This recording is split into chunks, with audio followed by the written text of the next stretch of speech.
बिस्मिल्लाहिर्रहमानिर्रहीम। अस्सलाम वालेकुम ब्यूटीफुल यूट्यूब फैमिली, कैसे हैं आप सब? उम्मीद करती हूँ अच्छे से हैं। मेरी दुआ है आप खुश रहें, आबाद रहें, हंसते मुस्कुराते रहें।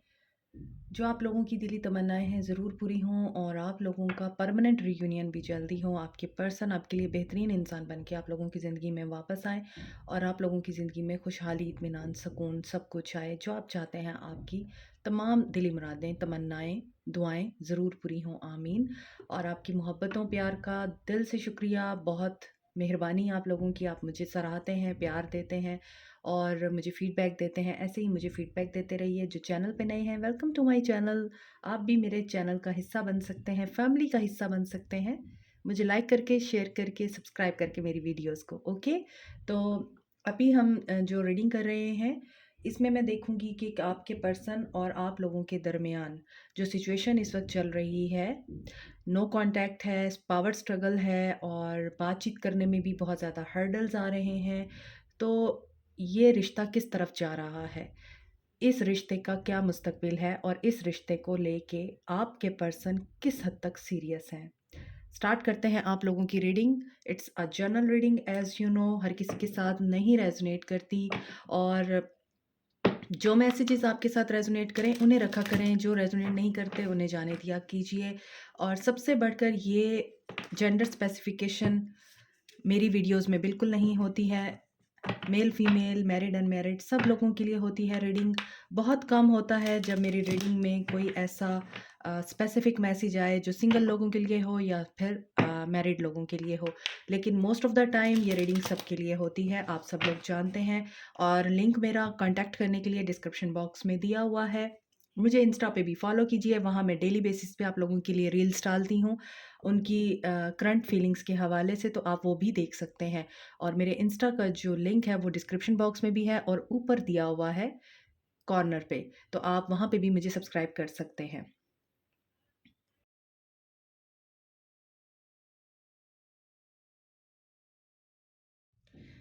सॉरी, लाइट चली गई है। अब आप लोगों को इसी तरह से गुजारा करना होगा आज की रीडिंग के लिए, क्योंकि इसके बाद मैंने इसको अपलोड करना है, तो there is no enough time कि मैं लाइट आने का वेट करूं।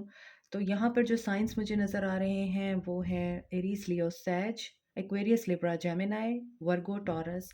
और यहाँ पर जो चीज़ नज़र आ रही है, आपकी बात करूँ मैं अगर, तो आपको लगता है कि आपके पर्सन आपके साथ जिस तरह के भी ताल्लुक में रहे हैं, चाहे वो टॉक्सिक रिलेशनशिप था, चाहे आप इस रिश्ते में अनकंफर्टेबल फील करते थे, या फिर जब आपने ये रिश्ता इनके साथ शुरू किया, तो डेफिनेटली इस पर्सन ने आपको कुछ ऐसे प्रॉमिसेस किए हैं जो इस आदमी ने पूरे नहीं किए और वादा खिलाफियाँ की हैं। अब आप इतने वाइज हो चुके हैं, अब आप इतने इंटेलिजेंट हो चुके हैं कि आप लोगों को कोई फूल नहीं बना सकता। अब आप इमोशनल फूल नहीं रहे, अब आप समझदार हो गए हैं। इसके अलावा ऐसा नज़र आता है कि आपकी इंटरनल और एक्सटर्नल शिफ्ट हो रही है। ये ऐसा टाइम है जहाँ पर आप ना सिर्फ एनालिसिस मोड में हैं, बल्कि आप ये जानने की कोशिश कर रहे हैं आपने क्या पाया इस रिश्ते में। और अब आप ये एनर्जी किंग ऑफ सोर्ड्स की आपकी भी हो सकती है। इसमें मेल फीमेल स्पेसिफिक नहीं है, मैटर नहीं करते, एनर्जीज मैटर करती हैं। आप चाहे मेल हैं या फीमेल हैं, इस रिश्ते ने आपको ना सिर्फ लेसन्स दिए हैं, बल्कि इस रिश्ते ने आपको बहुत ज़्यादा तोड़ा भी है और इस रिश्ते की फाउंडेशन बुरे तरीके से टूटी है। यहाँ पे आपके पर्सन ने आपसे अच्छे खासे झूठ बोले हैं और आपने उनके झूठ पकड़ लिए। आपको एक वक़्त में ऐसा फ़ील होता होगा कि आप इनके साथ कंपैटिबल नहीं हैं या इनके लिए कंपैटिबल नहीं हैं। ये पर्सन आपको एक वक़्त में ये भी रियलाइज़ कराता रहा है कि you are not enough for me, और ये बेहतरी की तलाश में हमेशा ही रहा है या रही है। तो यहाँ पर ऐसा लगता है आप अपना एहतसाब कर रहे हैं और आपके पर्सन अपना एहतसाब कर रहे हैं। आपने अगर माज़ी में किसी को गलत बोला है तो वो पलट के आपके पास आता है। अगर आपने सब कुछ ठीक कर रखा है तो वो भी आपके पास आता है पलट कर, लेकिन आपका रिश्ता काफ़ी डिफ़िकल्टीज़ से गुज़रा है। ये रिलेशनशिप इतना आसान नज़र नहीं आता। इस रिश्ते में मुझे स्पिरिचुअल जर्नी नज़र आ रही है बहुत से लोगों की। इस रिश्ते में मुझे बहुत ज़्यादा लेसन्स लर्निंग नज़र आ रही है। इस रिश्ते में मुझे थर्ड पार्टी सिचुएशन नज़र आ रही है। इस रिश्ते में मुझे इस वक़्त आप लोगों के दरमियान नो कॉन्टैक्ट नज़र आ रहा है। आप लोग emotionally, physically, mentally, spiritually and in every sense एक दूसरे से टोटली डिस्कनेक्टेड हैं। आप लोग इस वक़्त अपने पर्सन के साथ इन कॉन्टैक्ट नहीं हैं। आप लोग चाहते हैं कि सब कुछ ठीक हो जाए, लेकिन आपको मैं एक चीज़ बता दूँ, यहाँ पर टावर है। बहुत से ऐसे पैटर्न्स हैं जो आपको चेंज करने की ज़रूरत है और बहुत से ऐसे पैटर्न्स हैं जो आपके पर्सन को चेंज करने की ज़रूरत है। ऐसा नज़र आता है कि आपके पर्सन किंग ऑफ सोर्ड्स रहे हैं, लॉजिकल एंड कोल्ड आपके मामले में, बाउंड्रीज़ सेट करते रहे हैं हमेशा। आपको कहा कुछ आपके पर्सन ने लेकिन किया कुछ, वादा कुछ किया और वफ़ा कुछ किया। मोहब्बत आपके साथ की, निभाई किसी और के साथ। देन टावर मूवमेंट आता है। इसके अलावा कुछ ऐसी हैबिट्स होती हैं हमारी जो हमें सडनली चेंज करनी होती हैं या सडनली हम चेंज करते हैं। यहाँ पर मुझे लगता है आप लोग मेजर शिफ्ट से गुज़र रहे हैं। आप लोगों ने अपना माइंड बना लिया है या आप लोग अब दिमाग के साथ चलने लगे हैं, आपने दिल को रख दिया है साइड पे। अगर मैं आपके पर्सन की सिचुएशन देखूँ, इस रिश्ते में क्या है, तो आपके पर्सन इस टावर मूवमेंट को लाने वाले इंसान हैं। क्योंकि इन्होंने आपको इतना इन्वेस्टेड कर दिया इस रिश्ते में कि आप इनकी सच्चाई नहीं देख पाए, इनकी अदर साइड नहीं देख पाए, इनकी डार्कर साइड नहीं देख पाए। और यहाँ पर ये बंदा जो है, ये रियलिटी को नहीं देख सकता। ये पर्सन अपने ही दिमाग में कुछ ऐसी चीज़ें बनाता रहता है, जो एक रिश्ते को और एक हेल्दी रिश्ते को चलाने के लिए बहुत ही हानिकारक होती हैं या बुरी होती हैं। तो इस पर्सन का बिहेवियर आपके साथ बड़ा शॉकिंग रहा है। उसने आपको आपकी नीड्स के अगेंस्ट हमेशा पुश किया है। आप चाहते कुछ थे, ये पर्सन आपसे डिमांड कुछ करता था। ये पर्सन आपको आपकी विशेज़ के अगेंस्ट ही एक्सप्लॉइट करता रहा कि जो मैं कह रहा हूँ वो देखो, जो मैं कह रहा हूँ वो सुनो, क्योंकि यहाँ पर किंग ऑफ सोर्ड्स है। किंग ऑफ सोर्ड्स बहुत स्टबर्न होता है, बहुत इगोइस्टिक होता है, अपने बारे में सोचता है कि आखिर ये पर्सन मुझसे चाहता क्या है? आखिर ये पर्सन क्या नियत रखता है? इसने फ्यूचर के बारे में क्या सोच रखा है? क्योंकि इस पर्सन ने कभी भी आपको कंप्लीटली अपने करीब नहीं आने दिया। हर्मिट के साथ किंग ऑफ सोर्ड्स की एनर्जी है। तो इस पर्सन के अपने भी अंदर बहुत सारे ट्रॉमास चल रहे हैं या ये बहुत सारे ट्रॉमास के साथ डील करता रहा है अपनी लाइफ में, जो इसके ऊपर बहुत ज़्यादा गहरा असर डाले हुए हैं। उसकी वजह से ये पर्सन आपको पूरी तरह से कंप्लीटली अपने करीब नहीं आने देता था।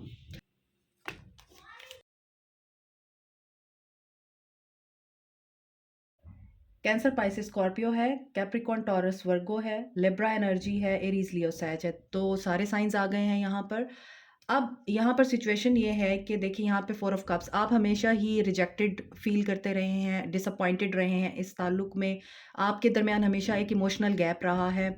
आप बहुत ज़्यादा एक्सप्रेसिव रहे हैं और ये पर्सन बहुत ही ज़्यादा सबमिसिव होने की बजाय आपके साथ बहुत ज़्यादा ऑप्रेसिव रहा है, आपको कंट्रोल करता रहा है। और यहाँ पर ये चीज़ नज़र आती है कि ये पर्सन पूरी तरह से हील नहीं है, ये इमोशनली अनहील्ड पर्सन है और इसको अपनी image, repute, society, traditions, values ये सब याद रहती हैं आपके टाइम पे। लेकिन जब ये आपके साथ रिश्ता बना रहा था तब इसको ये सब कुछ याद नहीं था। और तब इसको यही था कि बस आप मिल जाएँ, इसकी विश फुलफ़िल हो जाए। लेकिन जब भी आपने इसके साथ आगे बढ़ने की कोशिश की या कमिटमेंट की बात की या फिर अगर आप मैरिड हैं, क्योंकि यहाँ पे लग रहा है बहुत से लोग यहाँ पे मैरिड हैं और बहुत से लोग मैरिड इंसान से मोहब्बत करते हैं। और ऐसा भी लग रहा है कि आप लोग 2 लोगों के दरमियान में हैं। जिसमें से एक पर्सन जो है वो बहुत ज़्यादा लॉजिकल है, रीज़निंग के साथ चलता है, इसकी बहुत से है, इसको लोग एडमायर भी करते हैं, लोग इसकी बात मानते भी हैं और इसके फ़ैसले बहुत अक्लमंदाना होते हैं। ये सोच समझ के चलता है। दूसरी तरफ एक इंसान ऐसा है जो कि किंग ऑफ वांड्स है, पैशनेट है, एक्शन ओरिएंटेड है, बहुत ज़्यादा आपको एडमायर भी करता है, आपकी ब्यूटी को लेके बहुत ज़्यादा इम्प्रेस है आपसे, क्योंकि जस्टिस है यहाँ। और किंग ऑफ सोर्ड्स के नीचे जस्टिस है, जस्टिस के साथ किंग ऑफ वांड्स है और टावर के नीचे किंग ऑफ वांड्स है। ऐसा नज़र आता है कि आप जिस इंसान के साथ शादीशुदा हैं, वो इंसान आपको बहुत ज़्यादा रूड बिहेव देता रहा है। आपको वो अट्रैक्शन, आपको वो अंडरस्टैंडिंग और वो लेवल ऑफ लव नहीं देता रहा जो आप एक्सपेक्ट करते थे इस पर्सन से। आप इसके साथ टीम बन के चलना चाहते थे। आप इसको हर तरह की असिस्टेंस देना चाहते थे। आप इसके दोस्त बन के चलना चाहते थे, लेकिन इस पर्सन ने अपनी कुछ गलतियों की वजह से और अपने अनहील्ड वुंड्स की वजह से आपको हमेशा अपने आप से दूर किया, रिपेल किया। इसी वजह से आप किसी दूसरे पर्सन की तरफ अट्रैक्ट हुए हैं, जो कि पैशनेट भी था, जिसने आपकी तारीफ़ें भी की, जिसने आपको एडमायर भी किया और जिसने आपके अंदर वो चीज़ें आपके अंदर आपको रियलाइज़ कराई, जो शायद इस पर्सन ने आपको नहीं रियलाइज़ कराई। फॉर एग्ज़ाम्पल, जब आप इस इंसान से मिले, इस इंसान ने आपको कहा मैं तुम्हें जस्टिस दूँगा। तुम जो डिज़र्व करती हो या करते हो वो मेरे पास है, वो उस इंसान के पास नहीं है। मेरे साथ दोस्ती करो, क्योंकि यहाँ पे लग रहा है दोस्ती से बात शुरू हुई है। So sorry. ये जो बीच में डिस्टर्बेंसेस हो रही हैं, लाइट चली गई है, उसके बाद कुछ डिस्टर्बेंसेस हो रही हैं। ये भी इस चीज़ की इंडिकेशन है कि ये रिश्ता आपके लिए आसान नहीं रहा। काफ़ी डिस्टर्बेंस और अपहीवल से गुज़रे हैं आप लोग। और जो मेरे व्यूअर्स हैं, आप लोगों को जस्टिस की उम्मीद है। आप इस इंसान से जस्टिस चाहते हैं जिसके साथ आप शादीशुदा हैं, या तो आप उससे डिवोर्स लेके उस इंसान के साथ शादी करना चाहते हैं जो आपकी नज़र में आपका सोलमेट है या ट्विन फ्लेम है, या फिर आपको लगता है कि ये पर्सन बेटर है उस इंसान से जिसके साथ आप शादीशुदा हैं। अब रीडिंग किस तरह से टर्न लेती है ये आपने देख लिया है। और जिस मैरिड इंसान से मोहब्बत करते हैं, वो इंसान आपको आपको लगता है कि सब कुछ देगा, जस्टिस देगा, मगर जस्टिस वो भी नहीं कर पा रहा। क्योंकि यहाँ पर नज़र आता है कि कुछ अनहील्ड और अनफिनिश्ड बिज़नेसेस हैं इन दोनों पर्सन्स के, जो कि अभी तक कंप्लीट नहीं हुए हैं और इसमें सफ़र कर रहे हैं आप, मेरे व्यूअर्स। आपको जस्टिस चाहिए, लेकिन जस्टिस इसलिए नहीं मिल रहा क्योंकि आपने दूसरी दफ़ा भी एक ऐसे इंसान को अपनी ज़िंदगी में शामिल किया है जो एक्शन तो लेगा आपके लिए, लेकिन अभी वो रेडी नज़र नहीं आ रहा आप लोगों के लिए। तो यहाँ पे ये चीज़ें मुझे नज़र आ रही हैं। इस रिश्ते का जो फ्यूचर है वो तो यही नज़र आ रहा है कि जिससे आप मैरिड हैं वो आपको वैल्यू नहीं देता, और जिससे आप मैरिज करना चाहते हैं या आप मोहब्बत करते हैं उसके साथ आपका टावर मूवमेंट आया हुआ है। और ये इसलिए आया है क्योंकि यहाँ पे कार्मिक एनर्जी नज़र आ रही है। 9 की एनर्जी बहुत स्ट्रॉन्ग है यहाँ। तो आप लोगों के लिए 9 नंबर इम्पॉर्टेंट हो सकता है। 9 मंथ, 9 डेट, या फिर 9 डेज़, 9 वीक्स आपके लिए इम्पॉर्टेंट हो सकते हैं, जिसमें आपको इस रिश्ते के फ्यूचर के बारे में कोई इंडिकेशन, किसी किस्म की कोई न्यूज़ मिल सकती है। तो अभी फ़िलहाल जो चीज़ नज़र आ रही है वो तो मुझे यही नज़र आ रही है कि आप लोग थक गए हैं। आप लोग वेट करते-करते थक गए हैं। आप लोग बार-बार उसी साइकिल का हिस्सा बनते-बनते थक गए हैं, जिसमें आप लोग इस नियत से एंटर हुए थे कि अब मेरे लिए अच्छा वक़्त आएगा, लेकिन अभी भी आपको लगता है कि आप तो स्टक हैं। और दोनों सूरत-ए-हाल में आप लोगों के लिए कोई पॉज़िटिविटी या कोई गुड न्यूज़, कोई जस्टिस होता हुआ नज़र नहीं आ रहा आप लोगों को। या फिर ये हो सकता है, अगर आप 2 लोगों में नहीं हैं, यहाँ पर बहुत ज़्यादा एनर्जी 2 लोगों की आ रही है, 2 किंग्स हैं। लेकिन अगर आप 2 लोगों के साथ नहीं हैं, तो लगता ऐसा ही है कि आपको लविंग इमोशनल किंग चाहिए, लेकिन आपका जो किंग है वो बहुत ज़्यादा ब्रूटल है और हार्ड वर्ड्स भी बोल देता है, गुस्सा भी कर लेता है आपके साथ। तो अभी फ़िलहाल आप लोगों के लिए जो चीज़ नज़र आ रही है वो तो यही नज़र आ रही है कि आपकी लाइफ़ में वेट नज़र आ रहा है मुझे। जस्टिस को क्लैरिफ़ाई करती हूँ, यहाँ पे जस्टिस क्यों है? एम्प्रेस। आपको ये जस्टिस चाहिए कि आपको वही बात है, आपको वैल्यू चाहिए। आप चाहते हैं कि आपको एक शिट की तरह यूज़ ना किया जाए, आपको अब्यूज़ ना किया जाए, आपको एम्प्रेस की तरह समझा जाए, आपकी इज़्ज़त की जाए। तो आपको इस जस्टिस की उम्मीद है और आपको ऐसा लगता है कि आप थर्ड पार्टी में हैं। आपको थर्ड पार्टी में पुट किया गया है, तो आप उस थर्ड पार्टी का हिस्सा नहीं बनना चाहते। आप इस चीज़ का भी जस्टिस चाहते हैं और यहाँ पर इस चीज़ का भी जस्टिस चाहते हैं आप कि जब आप ईज़िली अब्यूज़ हो रहे हैं एक पर्सन के हाथों, तो फिर आप एम्प्रेस नहीं रहते हैं। मैं हमेशा यही कहती हूँ, फिर आप एम्प्रेस नहीं रहते, आप एक इंसान के पाँव की धूल बन जाते हैं। तो यहाँ पर यही चीज़ें मुझे नज़र आ रही हैं, मैं देखती हूँ मज़ीद आपका फ्यूचर क्या रह सकता है इनके साथ। ओके, आप लोग खुद भी इमोशनल लॉस से डरते हैं, आपके अपने बेस चक्र में बहुत ज़्यादा प्रॉब्लम है। आप लोगों को इनकार से डर लगता है, आप लोगों को रिजेक्शन से डर लगता है, आप लोगों को इस पर्सन को खोने से डर लगता है।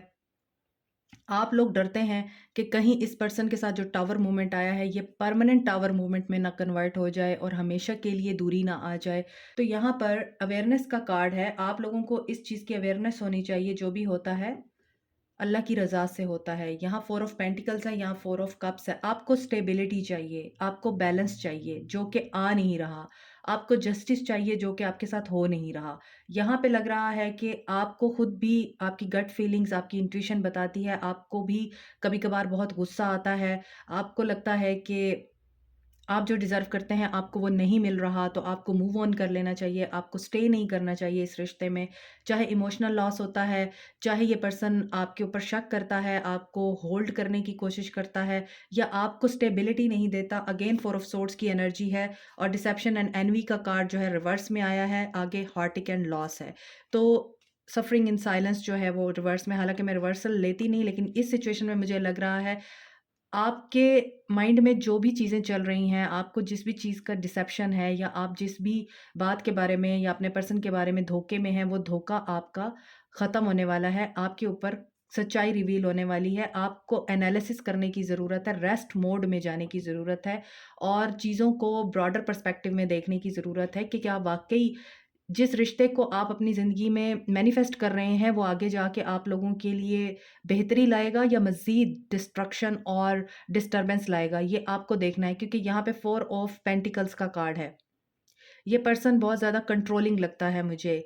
ये पर्सन आपको खोने से भी डरता है और ये पर्सन आपको अपनाता भी नहीं है। और ये आपके ऊपर कंट्रोल भी जमाता है और आपको अपनी मलकियत भी समझता है। इसके सोलर प्लेक्सिस चक्र में भी प्रॉब्लम है।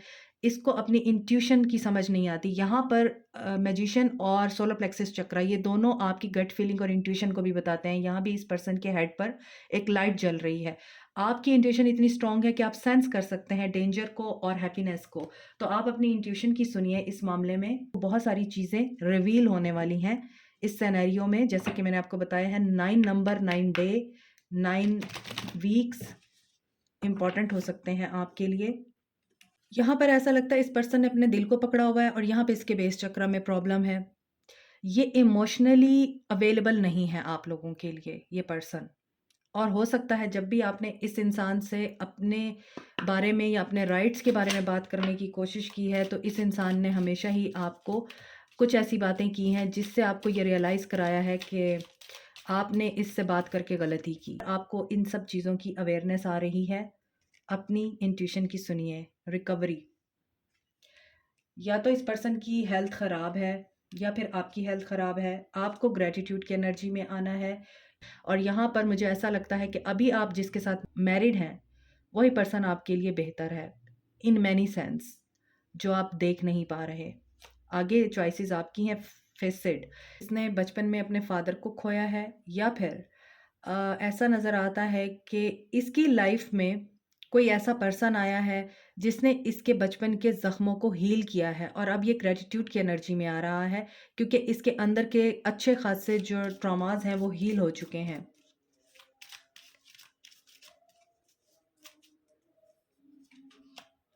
Self worth, okay. अब यहाँ पे मुझे ये चीज़ समझ आ रही है कि ये पर्सन आपको जब देखता है अपनी फैमिली के साथ, अपने घर के बुज़ुर्गों के साथ, अपने फ़ादर के साथ या ग्रैंडफ़ादर के साथ और आपको बहुत खुश देखता है, आपको ग्रैटिट्यूड की एनर्जी में देखता है, आपकी ग्रोथ देखता है, आपको आगे बढ़ता हुआ देखता है, तो इसके दिल में ये ख़्याल आता है कि काश मेरे फ़ादर भी होते। कुछ लोगों के लिए मुझे लग रहा है उनके फ़ादर नहीं हैं, आपके पर्सन के फ़ादर नहीं हैं और वो इस चीज़ को बहुत बुरे तरीके से महसूस करते हैं। एक फ़ैमिली बॉन्ड जो होता है ना, फ़ैमिली का एक जो प्यार होता है या जो एहसास होता है वो आपके पर्सन को नहीं मिला बचपन में और वो इस चीज़ को बहुत ज़्यादा फ़ील करता है। और इवन अगर वो बीमार भी होते थे तो जिस तरह की केयर आपने दी उनको, इस चीज़ का भी एहसास है उनको, वो इस चीज़ के लिए ग्रैटिट्यूड भी शो करते हैं। मज़ीद देखते हैं कि इस रिश्ते का फ्यूचर क्या। अभी इस रिश्ते का फ्यूचर तो मुझे यही लग रहा है कि आप जहाँ हैं, जिस जगह हैं, आप बेहतर हैं। आप अपनी जगह को मत छोड़ें और अपनी ऐसे ही अपनी ग्रोथ पे और अपनी डेवलपमेंट पे काम करते रहें। आप बहुत आगे जाने वाले हैं। अज़ानें हो गई। ओके, ड्यूरिंग अज़ान मैं इन कार्ड्स को गौर से देख रही थी तो मुझे थोड़ा और टाइम मिल गया इनको रीड करने का। तो यहाँ पे मुझे कुछ मैसेजेस और भी रिसीव हुए हैं। ऐसा लगता है कि आप अगर आप अपनी शादीशुदा लाइफ में इस वजह से भी ग्रैटिट्यूड की एनर्जी में नहीं हैं या डिसअपॉइंटेड रहते हैं क्योंकि आप बेबी चाहते हैं बहुत अरसे से और बेबी हो नहीं रहा। कुछ स्पेसिफिक लोगों के लिए ये मैसेज है और कुछ स्पेसिफिक लोगों के लिए मुझे ये मैसेज मिल रहा है कि बहुत लंबे अरसे से आप लोग बीमार थे और आप लोगों को वहाँ से रिकवरी मिली है और आपने अल्लाह का शुक्र अदा किया है। कुछ लोगों के लिए मुझे ये मैसेज मिला कि यहाँ पर आपके जो पर्सन हैं, आपके पर्सन आपको कॉन्फिडेंट देखकर, आपको बहुत ज़्यादा सक्सेसफुल देखकर और आपको जिस तरह से आपने अपनी ग्रूमिंग की है इस दौरान, आपने अपने आप को चेंज किया है, आपने अपनी सेल्फ वर्थ को पहचाना है और आप बिल्कुल ही अपने पर्सन से लापरवाह हो गए या बिल्कुल ही आपने उनकी केयर करना छोड़ दी, तो आपके पर्सन को ये लगता है कि आपके 2 फेसेस हैं। आप जो उनके सामने थे वो कुछ और थे, अब जो हैं वो कुछ और हैं। तो आपको वो थोड़ा स्केप्टिकल होके भी देखते हैं कि आपने उनसे अपनी ये साइड छुपाई, जिसमें आप उनकी परवाह करना बिल्कुल छोड़ गए हैं और उन्हें ये चीज़ें फ़ील होती हैं, वो मिस करते हैं आपकी केयर को और आपके सपोर्ट करने के अंदाज़ को। यहाँ पर आप लोगों का third I chakra and sacral chakra, solar plexus chakra active है। तो अगर आपको इन चक्रास में वाइब्रेशन फील होती है तो आपको समझ आ जानी चाहिए कि ये एनर्जी है जो कि अपनी स्पेस ले रही है। आप लोगों को परेशान होने की ज़रूरत नहीं। वाइब्रेशन फील हो या फिर आपको हल्का फुल्का पेन फील हो, पिंचिंग फील हो आपके स्टमक में या आपके लोअर ब्लैडर में और आपकी थर्ड आई में आपको सेंसेशन हो, तो इसका मतलब यही है आपकी थर्ड आई एक्टिव हो रही है। तो फ्यूचर ऑफ दिस रिलेशनशिप क्या है? Future of this relationship is this, जो मैं आपको बता चुकी हूँ। आपको अपनी सेल्फ वर्थ पे कंप्रोमाइज़ नहीं करना है। लास्टिंग लव, अगर आप अपनी ज़िंदगी में प्योर एंड ट्रू लव को मैनिफेस्ट करना चाहते हैं, अपने ग्राउंड को मजबूत कीजिए, स्टैंड लें अपने राइट के लिए। साइकिक कनेक्शन हो सकता है आप लोगों का इस पर्सन के साथ, टेलीपैथिकली एक दूसरे के साथ आप कनेक्टेड होते हैं। बहुत दफ़ा आप लोग एक दूसरे से ख्वाबों में मिलते हैं और एक दूसरे से ख्वाबों में बातचीत करते हैं। ट्विन फ्लेम जर्नी लगती है कुछ लोगों की और ट्विन फ्लेम जर्नी का फ्यूचर इतना कोई ख़ास पॉजिटिव नहीं होता। अब ज़रूरी नहीं है ट्विन फ्लेम इस दुनिया में एक दूसरे से मिलें। वो एक दूसरे को लेसन्स देने आते हैं, एक दूसरे की ग्रूमिंग करने आते हैं, एक दूसरे की ग्रोथ के लिए आते हैं। अगर आपके सोलमेट होते तो ये कनेक्शन आगे जाके बेहतर भी हो सकता था। लेकिन यहाँ पे कार्मा भी मुझे नज़र आ रहा है, कुछ लोगों का कार्मिक कनेक्शन है और कार्मिक कनेक्शन आप जिस भी रिलीजन से बिलॉन्ग करते हैं, I just want to clear all of you कि मेरी नज़र में कार्मा ये है कि as you sow shall you reap, जैसा करोगे वैसा भरोगे। तो यहाँ पे ये लगता है कार्मिक कनेक्शन ये इस तरह से हो सकता है कि इसमें आपके लिए मुझे बहुत डिफ़िकल्टी और पेन दिख रहा है। आज रीडिंग ज़रा लंबी हो गई है क्योंकि मैं बहुत ज़्यादा इस रीडिंग की वाइब्स को फ़ील कर रही हूँ, तो जो मैसेजेस मुझे रिसीव हो रहे हैं मैं वो सब आपको डिलीवर करना चाहती हूँ। नेचुरल एवोल्यूशन हो रही है, मैंने आपको पहले बताया है कि इस रिश्ते में आप लोगों की ग्रोथ हुई है, बहुत ज़्यादा ग्रोथ हुई है। एक दूसरे को आप लोगों ने सबक ही नहीं दिए बल्कि सिखाया है बहुत कुछ। मैरिज तो डेफ़िनेटली आप लोग मैरिड हैं या फिर मैरिज करना चाहते हैं और मैरिड इंसान से मोहब्बत करते हैं। यहाँ पे लग रहा है तो ऐसा लगता है कि आपकी विश फुलफ़िल हो सकती है जब आप इस तमाम रिलेशनशिप के फैक्टर्स को मद्देनज़र रखते हुए यूनिवर्स को अपना काम करने दें और यूनिवर्स पे सरेंडर करके उस पे छोड़ के आप वेट करें कि जो यूनिवर्स ने आपके लिए सोचा है वो ही बेहतर है। फ्यूचर में मैरिज भी आपको मिल सकती है, बट शर्त ये है कि आपको कंप्रोमाइज़ नहीं करना किसी गलत चीज़ के ऊपर और इवॉल्व करना है खुद को और डिवाइन की इंटरवेंशन का वेट करना है और डिवाइन के ही फैसलों को यस करना है आपने। आपने ये नहीं करना कि मैं जो चाहता हूँ या मैं जो चाहती हूँ, आपने ये करना है जो डिवाइन की मर्ज़ी है। आपके माइंड में कोई सवाल है, आप सोच सकते हैं, आंसर आपको यहाँ से मिलेगा। जबकि आंसर आ चुका है, गिर चुका है, लेकिन मैं 3 सवालों के 3 जवाब लूँगी। फर्स्ट क्वेश्चन का आंसर है डोंट स्टॉप। अनदर क्वेश्चन आप सोच सकते हैं, आंसर आपको यहाँ से मिलेगा। Ask for help from others. तो आपके इर्द गिर्द जो भी लोग आपकी हेल्प के लिए मौजूद हैं, जिनका आपको पता है कि ये मेरी हेल्प करेंगे और ये मेरे वेल विशर्स हैं, उनसे हेल्प लीजिए। थर्ड क्वेश्चन का आंसर है आस्क योर एंजल्स। तो एंजल्स एंड डिवाइन की हेल्प लीजिए, और यहाँ पे लग रहा है कि आपको हेल्प लेने की ज़रूरत है। तो जहाँ से भी आपको हेल्प मिलती है, हेल्प लीजिए और अपनी लाइफ को बेहतर बनाइए। ये रीडिंग भी आप लोगों की हेल्प के लिए है। This is it for you. Like, share, subscribe, comment, press the notification button and bell icon also. Allah bless you all, take care. Feedback देना नहीं भूलिएगा। बाय।